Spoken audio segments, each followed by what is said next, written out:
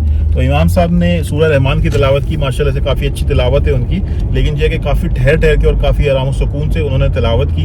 इस वक्त जो है वो रात के 10:30 बज चुके हैं और ईशा की नमाज का जो टाइम था वो 9 बजे था। यहाँ पे वर्किंग डे है, कल भी आज भी वर्किंग डे था, तो रोड के ऊपर सन्नाटा है क्योंकि ऑब्वियसली लोग जॉब्स पे जाते हैं अपनी, हर बंदे का काम है और सुबह लोग जल्दी उठते हैं, जॉब्स भी जल्दी स्टार्ट होती हैं। तो यहाँ पे रोड के ऊपर कोई गहमा गहमी नहीं होगी। आपको भी अगर मैं दिखाऊं तो कोई ऐसी कोई गहमा गहमी नज़र नहीं आएगी और ट्रैफिक भी बड़ा लिमिटेड होगा। ठीक है भाई, ये रात को 10:30 बजे 10:33 है, तो ये सारा सिलसिला है। और यही चीज़ अगर आप कराची में हो कोई, तो कराची के अंदर क्या गहमा गहमी होती है, या किसी भी मुसलमान मुल्क के अंदर हो, किसी बड़े शहर के अंदर हो, किसी मुसलमान कंट्री के अंदर, तो रमज़ान के महीने के अंदर इस टाइम के ऊपर तरावी के बाद अच्छी खासी गहमा गहमी होती है। लेकिन ऑब्वियसली हम लोग एक नॉन मुस्लिम मेजॉरिटी कंट्री के अंदर हैं और एक छोटा शहर है, कोई बहुत बड़ा शहर है भी नहीं। और जैसे मैंने कहा कि वर्किंग डे है, आज भी वर्किंग डे था, कल भी वर्किंग डे है। लोग जो है वो सुबह अपने अपने काम पे जाएंगे, जल्दी उठते हैं, तो यहाँ पे जल्दी चीज़ें बंद हो जाती हैं। 9 बजे मैक्सिमम जो है बहुत ज़्यादा जो है वो चीज़ें बंद हो जाती हैं। कोई इक्का दुक्का कोई चीज़ खुली हो, जैसे गैस स्टेशन वगैरह खुला होता है, तो गैस आई थिंक ये गैस स्टेशन 24 आवर होता है, तो वो गैस स्टेशन वगैरह खुले हुए मिल जाएंगे, या कोई एक आध रेस्टोरेंट जो है वो मे बी 10-11 बजे तक खुला हो, अदरवाइज जो है वो चीज़ें बंद हो जाती हैं।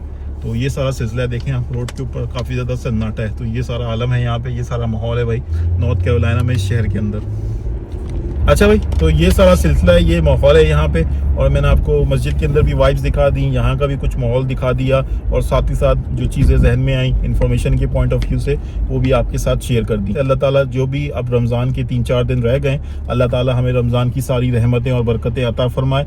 और जो भी मुसलमान दुनिया के अंदर मजलूम हैं, जिनके ऊपर भी जुल्म हो रहा है, खासकर जो गजा के मुसलमान हैं, फ़लस्तीन के मुसलमान हैं, अल्लाह ताला उनकी मदद फरमाए, उनके लिए आसानी का मामला फरमाए। और आप भी गजा के मुसलमानों के लिए, फ़लस्तीन के मुसलमान मुसलमानों के लिए दुआ कीजिएगा, अल्लाह ताला जालिमों से उन सबको निजात अता फरमाए। जो भी लोग शहीद हो गए हैं फ़लस्तीन के अंदर, गजा के अंदर, जो मासूम लोग, मासूम बच्चे बहुत बड़ी तादाद में शहीद हो गए, अल्लाह ताला उन सबको जन्नतुल फिरदौस में आला से आला मकाम अता फरमाए। और अल्लाह ताला जो बाकी दुनिया के मुसलमान हैं, जो पावरफुल लोग हैं, जो हुक्मरान हैं, उनको भी हिदायत दे, उनको भी अकल दे, शऊर दे और मुसलमान उम्मा के अंदर इत्तेहाद पैदा फरमाए। हम रमज़ान के अंदर यही दुआ कर सकते हैं। ऑब्वियसली हमारे बस में दुआ करना है तो हमें दुआ करनी चाहिए और ऑब्वियसली अपने अमाल के ऊपर भी नज़रसानी करें और जहाँ पे भी बेहतरी कर सकते हैं उसमें बेहतरी लाने की कोशिश करें। तो that's it from my side. Thank you very much. Good bye. अल्लाह हाफिज़।